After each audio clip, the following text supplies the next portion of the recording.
ពួកគេជាកូនរបស់បងនិងអតីតប្រពន្ធឈ្មោះលីនវ៉ាន់អ៊ឺពេលលែងលះតុលាការបានប្រគល់សិទ្ធិចិញ្ចឹមកូនទៅឲ្យលីនវ៉ាន់អ៊ឺ3ឆ្នាំមុននាងរៀបការម្ដងទៀតហើយក៏យកកូនទៅឲ្យពួកគេជាអ្នកមើលថែនាងទុកតែលេខកណេធនាគារមួយសម្រាប់ឲ្យបងផ្ញើលុយចិញ្ចឹមកូនប៉ុណ្ណោះជារៀងរាល់ខែនាងផ្ញើតែរូបថតកូនមួយសន្លឹកទេនាងមិនឲ្យបងទូរស័ព្ទទៅហើយរត់តែមិនឲ្យបងជួបមុខកូនទៀតប៉ុន្មានឆ្នាំមកនេះបងផ្ញើលុយឲ្យកូនរាល់ខែចំនួន5,000 យ៉នមិនដែលខានម្ដងណាទេបងធ្លាប់ទៅរកកូន2 ដងដែរតែត្រូវពួកគេដេញចេញមកវិញបើជួបកូនមិនបានមិនក៏បងមិនប្រឹងប៉ូលីសទៅមិនក៏មិនឲ្យច្បាប់ជួយទាមទារសិទ្ធិមើលថែកូនមិនមែនបងគ្មានវិធីទេតែបងខ្លាចរឿងញញៃហើយក៏ខ្លាចអូនដឹងថាបងមានកូន2នាក់នេះដែរ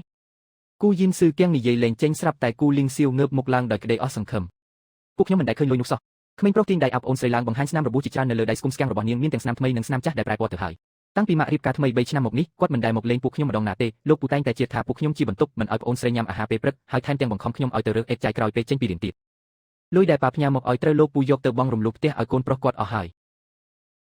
យប៉ុន្មានថ្ងៃមុនកូនលោកពូរៀបការលោកពូថាពួកខ្ញុំដណ្ដើមបន្ទប់គេក៏យកកាតាបនិងភួយពួកខ្ញុំបោះចោលទៅក្រៅមិនឲ្យពួកខ្ញុំចូលផ្ទះវិញទេនិយាយមិនទាន់ចប់ផងទូរស័ព្ទចាស់នៅក្នុងហោប៉ៅគូលីងសៀវក៏រត់ឡើងគ្រាន់តែឃើញលេខព្រាមមកក្មេងប្រុសប្រែពណ៌ហើយបំរុងនឹងចុចដាច់ស៊ូរ៉ូឡានក៏ប្រាប់ឲ្យបើក speaker បិចហើយរកប៉ាសិទ្ធិអញឃើញនៅឡានកូនអញខ្វះ80000 យ៉នទៀតប្រាប់ឲ្យប៉ាអញផ្ញើលុយមកព្រាមមកលុយដែលប៉ាផ្ញើមកឲ្យរាល់ខែលោកពូយកទៅអស់ហើយតើនោះមិនមែនជាលុយចំណាយសម្រាប់ពួកខ្ញុំទេលុយអញស្អីអញចិញ្ចឹមអញប៉ុន្មានឆ្នាំមកនេះអស់លុយប៉ុន្មានទៅទៀតលុយ80000មិនបានផងអញ្ចឹងពួកអញមិនបាច់ត្រឡប់មកវិញទេគ្មានឪពុកម្ដាយដូចពួកអញស្លាប់នៅក្រៅក៏អញហ៊ានទៅមកជាមួយអញផងអញប្រាប់អញឲ្យដឹងចុះថ្ងៃនេះទោះជាត្រូវលោកពេកលោកឈ្មោះក៏ត្រូវរកលុយ80000មកអញដែរទូរស័ព្ទត្រូវចុចផ្ដាច់បរិយាកាសក្នុងបន្ទប់ប្រែជាស្ងប់ស្ងាត់ជ្រុងគូយីនស៊ឺសម្លឹងមើលស្នាមរបួសនៅលើដៃកូនស្រីដែលក្តីតក់ស្លុតខ្លួនប្រាញ់ញ័រត្រើតហើយនិយាយទាំងអួរដាមកថ្ងៃនេះខ្ញុំមកមិនមែនដើម្បីទារលុយទេគូលីងសៀវបើកស្រោមសម្បត្តិយ៉ាងប្រុងប្រយ័ត្នខាងក្នុងមានក្រដាសមួយសន្លឹកដែលត្រូវហែកជា4ហើយត្រូវបានបិទស្កុតជាប់គ្នាវិញនោះគឺសម្បត្តិបញ្ជាក់ការចូលរៀនខ្ញុំប្រឡងចូលរៀនថ្នាក់អាហារូបករណ៍នៅអនុវិទ្យាល័យពិសោធន៍ចប់ចំណាត់ថ្នាក់លេខ7ទូទាំងស្រុកសាលាបានផ្ដល់អាហារូបករណ៍ឲ្យខ្ញុំនិងផ្ដល់កន្លែងស្នាក់នៅឲ្យខ្ញុំរយៈពេល3ឆ្នាំប៉ុន្តែការចុះឈ្មោះចូលរៀនតម្រូវឲ្យមានអាណាព្យាបាលចុះហត្ថលេខាមុនម៉ោង5ល្ងាចថ្ងៃស្អែកលោកពូមិនព្រមស៊ីញ៉ៃឲ្យខ្ញុំទេហើយថែមទាំងហែកសម្បត្តិបញ្ជាក់ការចូលរៀនរបស់ខ្ញុំចោលទៀតគាត់ប្រាប់ខ្ញុំឲ្យឈប់រៀនហើយទៅរកលុយចិញ្ចឹមប្អូនស្រីទៅគឺលោកគ្រូប្រចាំថ្នាក់ជាអ្នកលួចបិទសម្បត្តិបញ្ជាក់ការចូលរៀននេះឲ្យខ្ញុំហើយគាត់ក៏ជាអ្នករកអាសយដ្ឋានក្រុមហ៊ុនលោកមកឲ្យខ្ញុំដែរលោកគ្រូប្រាប់ខ្ញុំថាទោះបីលោកទទួលស្គាល់ខ្ញុំឬមិនទទួលស្គាល់ក៏ដោយខ្ញុំគួរតែមកសួរលោកតមកម្ដងទៅ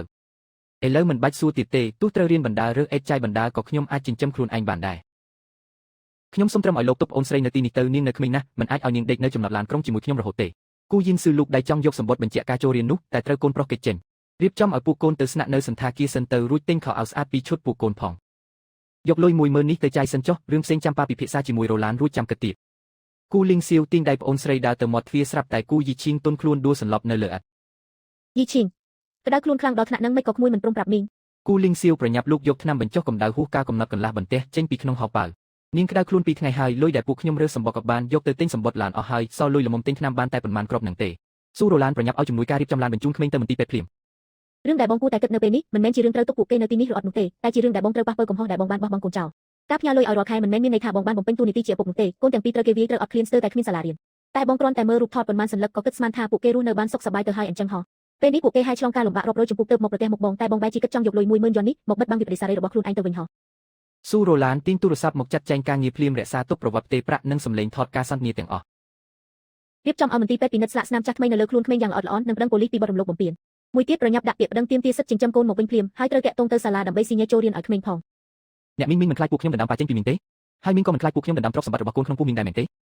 គូលីងសៀវសម្លឹងមើលស៊ូរ៉ូឡានដែលកំពុងតែមានញឹកចាត់ចែងរឿងគ្រប់យ៉ាងរួចសួរតិចស៊ូរ៉ូឡានក៏ឆ្លើយតបទៅវិញដោយម្លាក់លៀមមីងពិតជាខ្លាចការលាក់បាំងរបស់ប្តីមីងមែនហើយក៏ខ្លាចជីវិតទៅថ្ងៃមុខនឹងមានរឿងញញៃច្រើនដែរប៉ុន្តែនេះគឺជាកំហុសរបស់មនុស្សចាស់មិនគួរឲ្យក្មេងស្លូតត្រង់ពីរនាក់មកទទួលរងផលវិបាកទាំងអស់នេះទេមីងមិនអាចធ្វើពុតជាគ្មានរឿងអីកើតឡើងទេហើយមីងក៏មិនអាចបង្ខំឲ្យក្មួយហៅមីងថាម៉ាក់ភ្លាមបានដែរតែឲ្យតែក្មួយយល់ព្រមទីនេះអាចខ្លាចជាផ្ទះរបស់ពួកក្មួយបានក្មួយនិងប្អូនស្រីគ្មានអ្នកណាត្រូវចេញពីទីនេះទេ